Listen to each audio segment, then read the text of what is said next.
ke-18. Jangan bangun benteng untuk melindungi diri sendiri. Isolasi adalah sesuatu yang berbahaya. Pertimbangan. Dunia ini berbahaya dan ada musuh di mana-mana. Semua orang harus melindungi diri mereka sendiri. Suatu benteng sepertinya merupakan tempat teraman, tetapi isolasi membuat Anda terekspos lebih banyak kepada bahaya. Benteng itu menghalangi Anda dari informasi yang berharga. Benteng itu membuat Anda tampak mencolok dan menjadi sasaran empuk. Lebih baik Anda beredar di antara banyak orang, menemukan banyak sekutu, dan berbaur. Anda terlindungi dari musuh oleh gerombolan massa. Pelanggaran terhadap hukum ini.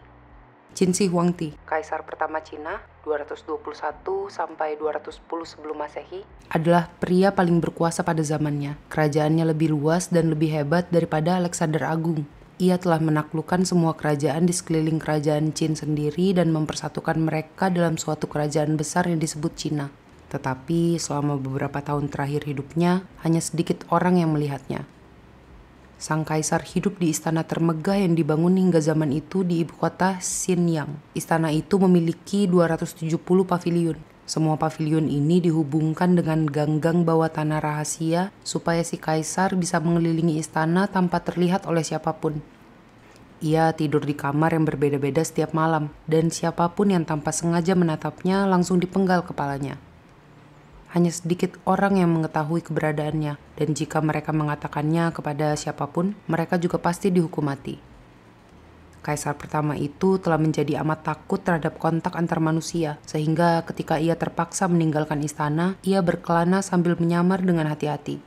Pada salah satu perjalanan semacam itu ke berbagai provinsi, ia meninggal secara mendadak. Jenazahnya dibawa kembali ke ibu kota naik kereta kuda kaisar dengan segerobak penuh ikan asin di belakangnya untuk menutupi bau mayat yang membusuk itu. Tidak boleh ada seorang pun yang mengetahui kematiannya. Ia mati sendirian, jauh dari para istrinya, keluarganya, teman-temannya, dan penghuni istananya, dan hanya ditemani oleh seorang menteri dan sejumlah kasim. Interpretasi.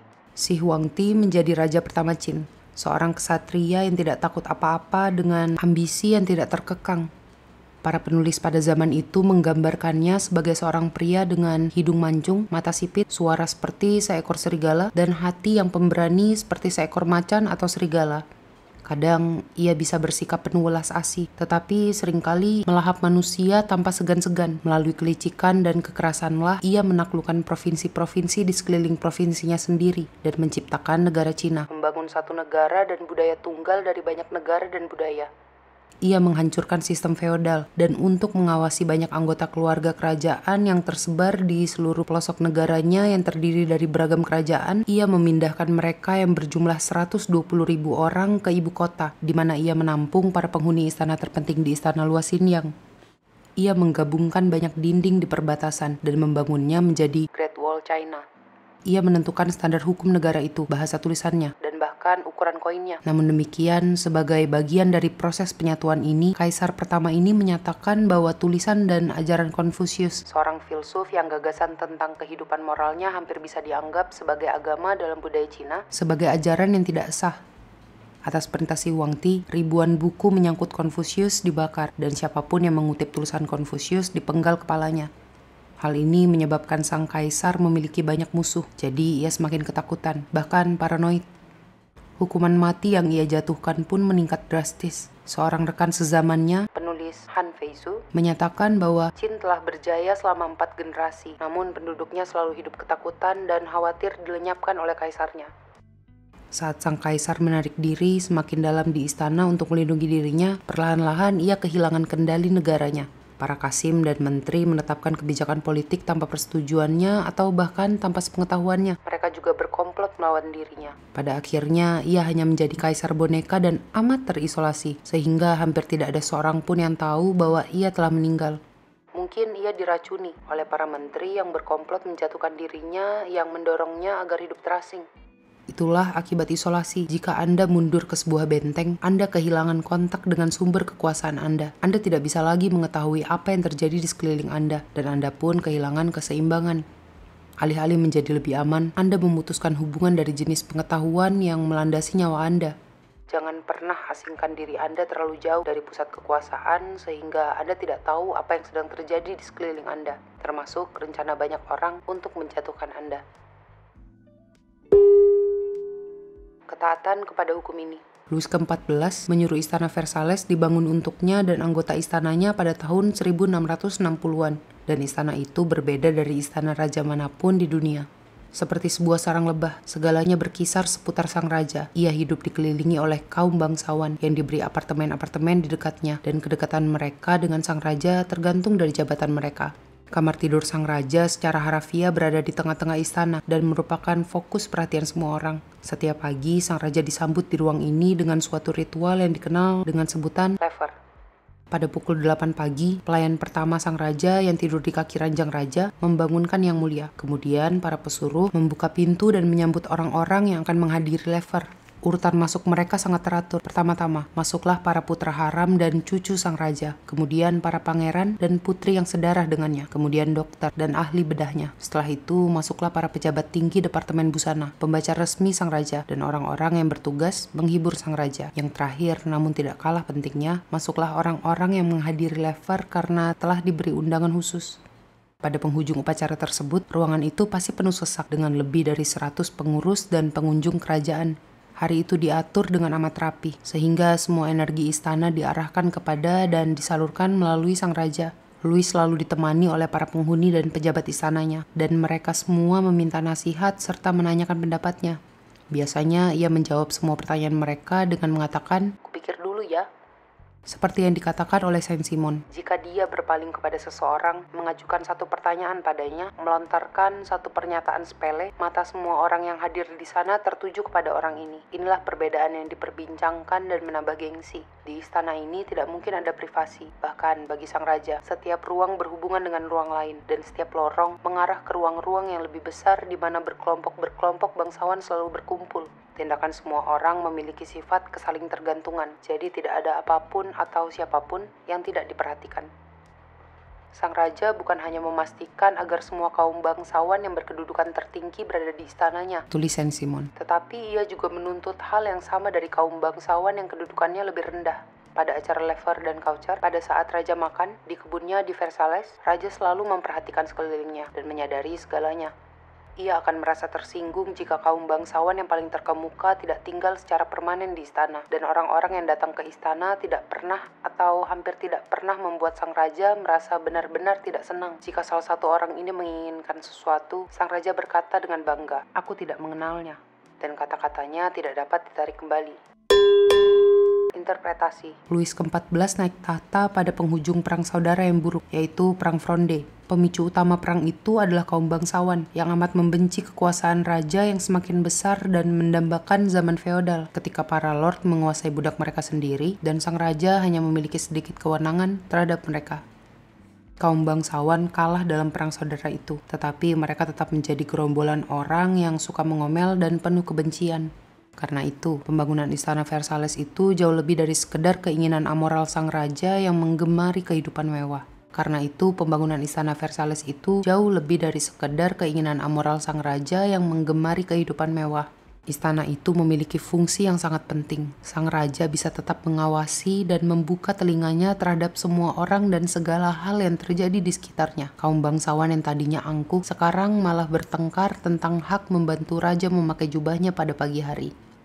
Di istana ini tidak ada kemungkinan privasi, tidak ada kemungkinan isolasi. Louis ke-14 sejak dini memahami kebenaran bahwa jika seorang raja mengisolasi dirinya sendiri, tindakan itu amat berbahaya. Jika ia mengisolasi dirinya, beragam konspirasi pasti tumbuh subur bak jamur usai hujan. Rasa dendam akan mengakibatkan pembentukan berbagai golongan dan pemberontakan pasti terjadi sebelum ia sempat bereaksi. Untuk memerangi semua ini, hubungan sosial dan keterbukaan bukan hanya perlu dikembangkan, tetapi juga harus diatur dan disalurkan secara formal. Kondisi di Versailles ini berlanjut selama masa pemerintahan total Louis selama kira-kira 50 tahun dalam keadaan relatif damai dan tenang. Sepanjang masa pemerintahannya, Louis bisa mendengar segalanya. Kesunyian membahayakan akal sehat dan tidak berguna bagi kebajikan manusia. Ingatlah bahwa manusia yang menyendiri pasti hidup nyaman, mungkin percaya tahayul, dan mungkin juga gila. Dr. Samuel Johnson, 1709 sampai 1784. Kunci kekuasaan. Machiavelli berdebat bahwa dalam artian militer, sebuah benteng selalu merupakan kesalahan. Benteng merupakan simbol isolasi kekuasaan dan merupakan sasaran empuk bagi musuh si pembangun benteng. Dirancang untuk mempertahankan Anda. Sesungguhnya benteng menghalangi Anda dari bantuan dan mengurangi fleksibilitas Anda. Mungkin benteng itu terlihat tidak bisa ditembus, tapi setelah Anda bersembunyi di dalam sebuah benteng, semua orang tahu di mana Anda berada, dan suatu pengepungan tidak perlu berhasil untuk mengubah benteng Anda menjadi sebuah penjara. Karena hanya memiliki ruang yang kecil dan terbatas, benteng juga sangat rapuh terhadap wabah dan penyakit menular. Dalam arti strategis, isolasi sebuah benteng tidak memberikan perlindungan apapun dan sesungguhnya menciptakan lebih banyak masalah alih-alih memecahkan masalah. Karena manusia pada dasarnya merupakan makhluk sosial, kekuasaan tergantung dari interaksi sosial dan peredaran sosial. Untuk membuat diri Anda berkuasa, Anda harus menempatkan diri Anda di tengah-tengah segalanya. Sama seperti yang dilakukan Louis ke-14 di Versailles. Semua aktivitas sebaiknya berkisar di sekeliling Anda, dan sebaiknya Anda menyadari segala hal yang terjadi di jalan dan siapapun yang mungkin berkomplot untuk menjatuhkan Anda. Bagi sebagian besar manusia, bahaya muncul saat mereka merasa terancam. Pada saat-saat semacam itu, mereka cenderung mundur dan menjaga solidaritas dan menemukan keamanan di tempat semacam benteng. Namun demikian, dengan melakukan tindakan tersebut, mereka mengandalkan informasi dari lingkungan orang yang jumlahnya semakin sedikit. Jadi, mereka kehilangan perspektif tentang berbagai peristiwa di sekeliling mereka. Mereka kehilangan kelihayan untuk mengatur siasat dan menjadi sasaran empuk. Jadi, isolasi mereka menjadikan mereka paranoid. Sebagaimana yang terjadi dalam masa perang dan dalam sebagian besar permainan strategi, isolasi seringkali mendahului kekalahan dan kematian. Dalam momen-momen ketidakpastian dan bahaya, Anda perlu memerangi keinginan untuk mengasingkan diri ini. Sebaliknya, buatlah diri Anda lebih mudah diakses. Carilah sekutu-sekutu lama dan perolehlah sekutu baru, dan paksakan diri Anda terjun ke tengah semakin banyak lingkungan yang berbeda. Inilah trik orang-orang yang berkuasa selama berabad-abad. Negarawan Romawi, Cicero, dilahirkan di keluarga bangsawan yang kedudukannya lebih rendah. Jadi, ia hanya memiliki sedikit peluang untuk meraih kekuasaan jika ia tidak bisa menyelusup ke tengah golongan bangsawan yang mengendalikan kota itu. Ia sukses besar karena ia mengenali semua orang yang berpengaruh dan mengetahui hubungan mereka satu sama lain. Ia berbaur di mana-mana, mengenal semua orang, dan memiliki jaringan koneksi yang amat luas. Sehingga keberadaan seorang musuhnya bisa dengan mudah diimbangi oleh keberadaan seorang sekutunya.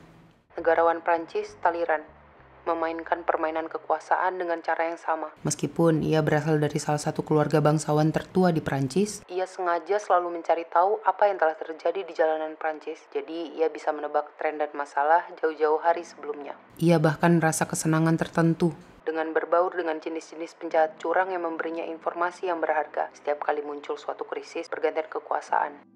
Akhirnya direktori, pemerintah moderat baru di Prancis, kejatuhan Napoleon, penurunan tahta Louis ke-18, ia bisa bertahan hidup dan bahkan bertumbuh subur karena ia tidak pernah mengurung diri di tengah kalangan kecil orang, tetapi ia selalu memperkuat koneksinya dengan ordo baru. Hukum ini berlaku bagi para raja dan ratu dan orang-orang yang memegang kekuasaan terbesar, tepat saat Anda kehilangan kontak dengan bawahan Anda dan mencari keamanan dengan mengasingkan diri Anda, pemberontakan pun pasti sedang direncanakan. Jangan pernah anggap diri Anda berkedudukan amat tinggi, sehingga Anda bisa menjauhkan diri dari para eselon terendah sekalipun. Dengan mundur ke sebuah benteng, Anda menjadikan diri Anda sasaran empuk bagi bawahan Anda yang berkomplot untuk menjatuhkan Anda, yang menganggap tindakan itu sebagai penghinaan dan alasan untuk memberontak. Karena manusia adalah makhluk yang amat sosial, maka seni sosial yang menjadikan kita menyenangkan di mata orang lain hanya bisa dipraktikkan dengan terus-menerus bersosialisasi dan beredar di mana-mana. Semakin sering Anda berhubungan dengan orang lain, maka Anda pasti semakin anggun dan tenang. Di lain pihak, isolasi diri menimbulkan kekakuan gerak-gerik Anda dan mengakibatkan isolasi lebih lanjut karena banyak orang mulai menghindari Anda. Pada tahun 1545, Duke Cosimo I de Medici memutuskan bahwa untuk memastikan kekekalan namanya, ia akan menugaskan pembuatan lukisan dinding bagi kapel utama gereja San Lorenzo di Florence. Ia memiliki banyak pelukis hebat untuk dipilih dan pada akhirnya ia memilih Jacopo da Pontormo. Pontormo yang sudah tua ingin membuat lukisan dinding ini sebagai karya agung dan warisannya. Keputusan pertamanya adalah menutup kapel itu dengan dinding, partisi, dan kerai. Ia tidak ingin seorang pun menyaksikan penciptaan mahakaryanya ini dan mencuri idenya. Ia bertekad mengalahkan Michelangelo sendiri. Setelah beberapa pemuda menerobos masuk ke dalam kapel karena penasaran, Jacopo menyegelnya dan lebih rapat lagi. Pantormo memenuhi langit-langit kapel dengan lukisan berbagai kejadian yang tertulis dalam Alkitab, kisah penciptaan, Adam dan Hawa, Bahtera Nuh, dan seterusnya. Di puncak dinding tengah ia melukis Kristus dengan kemegahannya saat membangkitkan orang mati pada hari penghakiman. Si seniman mengerjakan lukisan kapel itu selama 11 tahun dan jarang meninggalkannya, karena ia telah terserang fobia terhadap kontak manusia dan ia takut kalau-kalau idenya dicuri. Pontormo meninggal sebelum merampungkan lukisan-lukisan dindingnya, dan tidak ada satupun lukisan dindingnya yang bertahan hingga sekarang. Tapi penulis hebat zaman Renaissance, Vasari, seorang teman Pontormo yang melihat lukisan-lukisan dinding ini tidak lama setelah kematian sang seniman, memberikan gambaran tentang hasil karyanya. Hasil karyanya benar-benar tidak proporsional. Banyak adegan saling tumpuk-menumpuk, dan tokoh-tokoh dalam satu kisah sejajar dengan tokoh-tokoh dalam kisah lain, dan jumlahnya sangat banyak. Pontormo telah menjadi terobsesi dengan perincian, tetapi kehilangan pemahaman tentang komposisi lukisan secara keseluruhan. Vasari menghentikan gambarannya tentang lukisan-lukisan dinding itu, dan menulis jika ia melanjutkan gambaran tersebut, "Kurasa aku akan menjadi gila dan terjebak di tengah lukisan ini, karena aku yakin bahwa dalam waktu 11 tahun yang Jacopo habiskan untuk membuat lukisan ini, ia terjebak di dalamnya dan menjebak orang lain yang melihatnya." Alih-alih melihat mahakarya sepanjang karir Pontormo, hasil karya itu malah menghancurkan karirnya. Lukisan-lukisan dinding itu merupakan ekivalen visual dampak isolasi terhadap pikiran manusia, kehilangan proporsi, obsesi terhadap perincian yang digabungkan dengan ketidakmampuan untuk memandang gambaran keseluruhan yang lebih luas. Sejenis kelemahan luar biasa yang membuat manusia itu tidak bisa lagi mengkomunikasikan dirinya. Jelas-jelas isolasi bersifat mematikan bagi seni kreatif dan juga seni sosial. Shakespeare adalah penulis paling terkenal dalam sejarah. Karena sebagai seorang dramawan panggung populer, ia membuka dirinya kepada massa dan membuat hasil karyanya bisa diakses rakyat apapun tingkat pendidikan mereka dan bagaimanapun cita rasa mereka.